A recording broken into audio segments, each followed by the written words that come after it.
Look, it was an honest mistake. Anybody could have done it. Oh, hi guys. Well, when we decided what video topic we were going to do this week, apparently there was a little misunderstanding between the two of us. All I said was we're going to do a video about unskirting. Apparently my idea of a video of unskirting and hers was a little different. Well, here, you guys can see. What? God.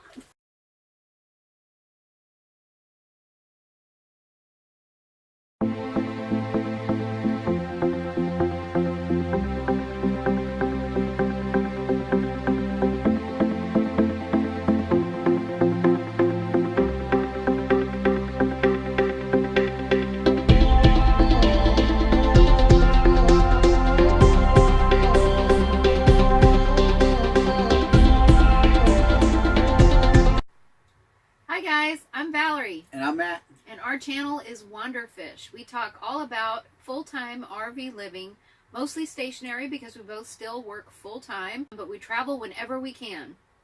Today we are so excited because we are taking our skirting down. We finally have a 8-10 day forecast that's calling for no freezing weather. We're hoping that with that it's just going to be smooth sailing.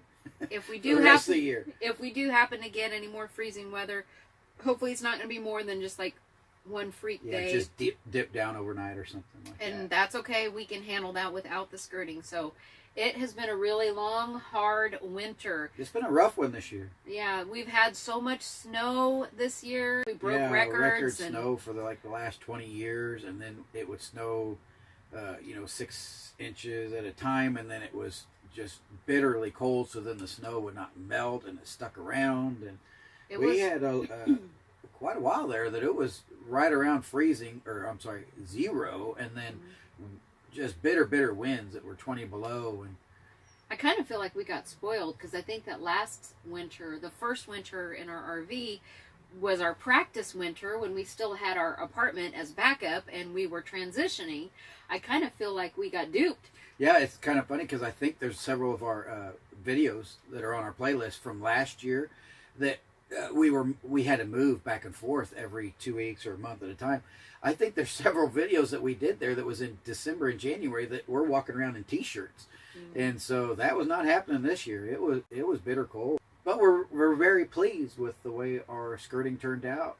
With the results. With the results, yeah. We only had to turn our tank heaters on, I think, twice. Yeah.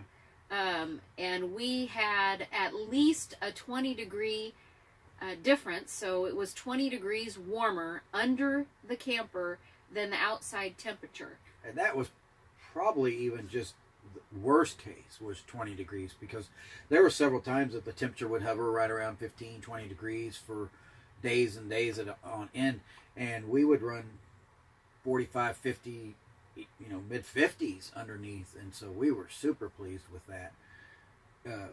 We had maybe 1 or 2 issues, more just a water line issue because of the cold, so not necessarily skirting, but water line issue.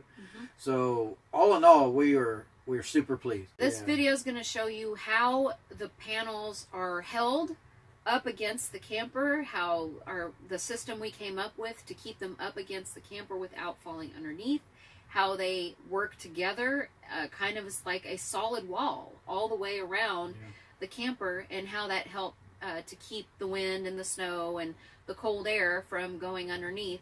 We also will flip our panels around for you and show you kind of a close-up on how we actually constructed them as well. Right. It really doesn't take that long to put it up. I mean, maybe an hour and a half to get it put up, and a half hour, 40 minutes, something like that to tear it down, which is not much considering, luckily for us, we're in one spot to where it'll just stay up for the whole winter. So, but all in all, we're very happy with it.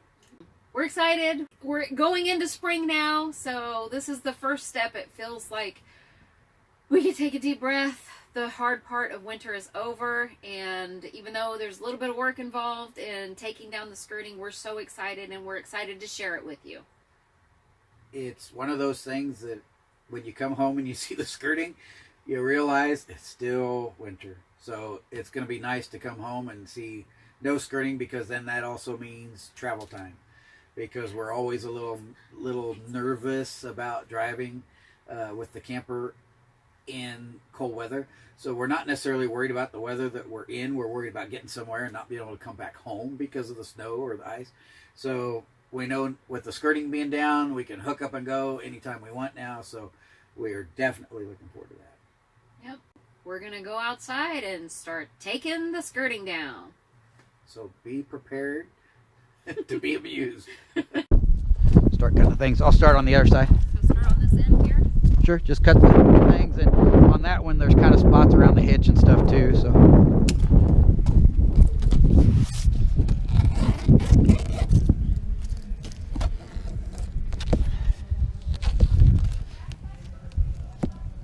Just do it all.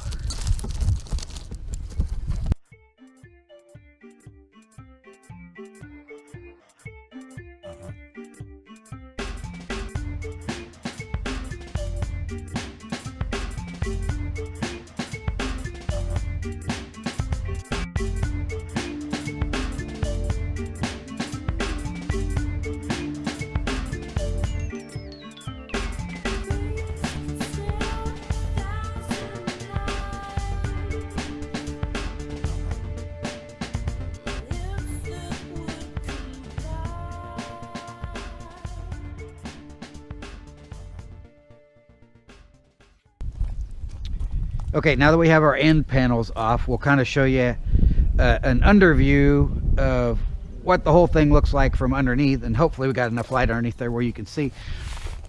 So I'll kind of look down underneath here, and as you can see, we have heat lamps underneath here to help radiate some heat. And as you can see, like this side, here's our panel right there hooked up with a bungee cord. And then that bungee cord runs all the way across to the other panel. And so what they do is they squish together and they're holding each other together. And then they have the cinder blocks at the bottom, and that keeps the bottom from flipping itself in on itself. So what we'll do now is we'll pull a panel off and you can see kind of what it looks like. So like this panel, as you can see, it's got the bungee cord. That bungee cord comes off. And I'll just let this go because we're gonna grab it from the other side. Well, now we can kind of show that is what a panel looks like. So what we have is our 1x2 boards that go around as the frame. Then we have one right down the middle. So then we have our foam boarding, and we put it with a reflectic side in to radiate the heat. Then we have covered it with 6mm plastic. Went around all the edges with Gorilla Tape, taped it down and all the way around, kind of insulate it. And then Valerie had the idea of go ahead and go all the way around right here. That way this part that actually touches the camper is not rubbing up against the camper as like raw wood. When we first put the 6mm plastic on, it's actually stretched across and stapled onto the wood, and then we put the tape on top of it. Right, so you can't really see it here, but the plastic came around and then we stapled the plastic right here, then covered it with tape and tape down. And then to make it easier for us to remember when we made it, we labeled each piece.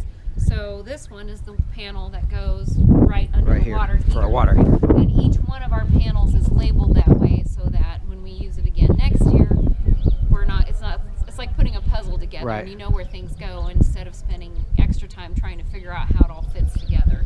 Right, so what we'll do is we'll just pull our eye bolts out and just... Oh, you'll have to do that. We'll just work our way around. Some of these around the tire, and see the tire one was a little different. So what we did is we used a small baby bungee cord and hooked it just right inside, because of obviously with the wheels it's a little harder to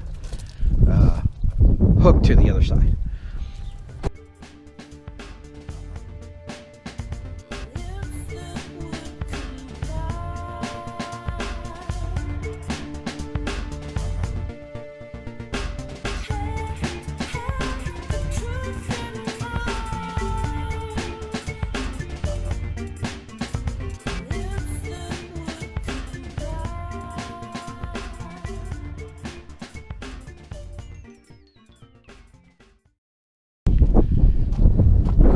this panel right here that Valerie's getting ready to take off is our crowning achievement. If she can get it cut here. I can't get it all the way through. Places. All right. So I don't know that I cut underneath either. Hang on, let me get it.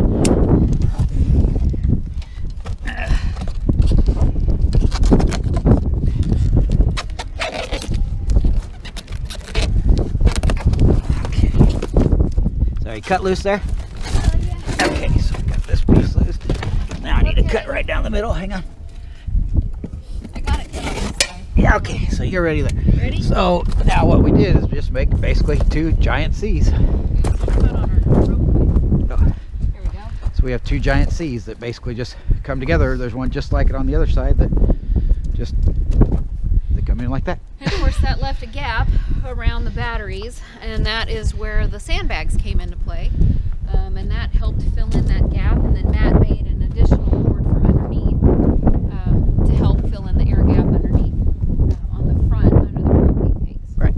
And the batteries.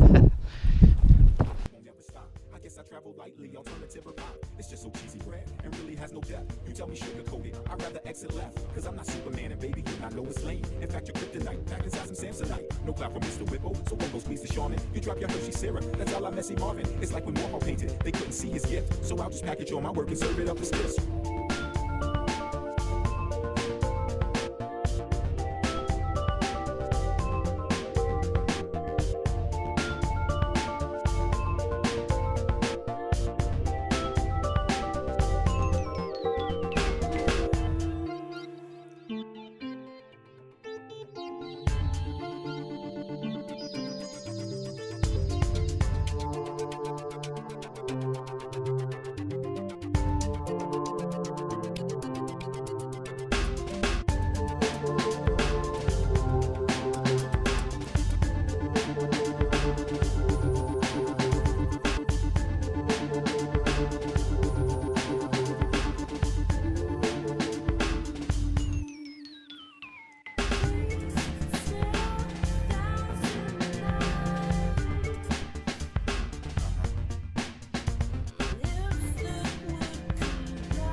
I could stand right up here and just let Valerie do the rest of the work.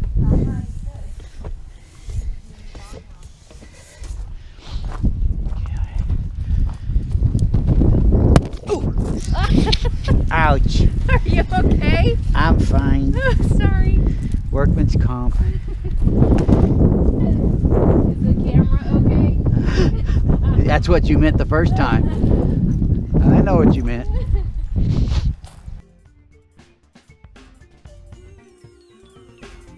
So see you at the Grammys, I'll be the one in black. I mean the one that's black. My opposites attract. I'm so like Junkie D, and you're my flavor Flav. You rock the Mohawk style. I'm more like Hot Top Fade. I guess I'm old school Tony with the future flair. Tell me how you want it. I tell you I don't care. I built the prototype space age driven time machine. I own like Don Cornelius did, so sell me Afro Sheen. Or maybe Charlie Sheen. Before he loved his press, I don't believe the hype. Give fame to someone else. What's your angle is the question that I pose to you. They ask me, can you write a hit? What am I supposed to do? My economy is just like your economy. But my philosophy is more like trigonometry. Again, I study angles, relationships, and sides. I know how hard it is. Shout out to Charlie Pride. And for the other side that hides behind the corporate eye, I see you looking at me. My lawyer's earnest fry. In other words, it's amen when I play, man. Cause the way I feel, I might quit any day, man.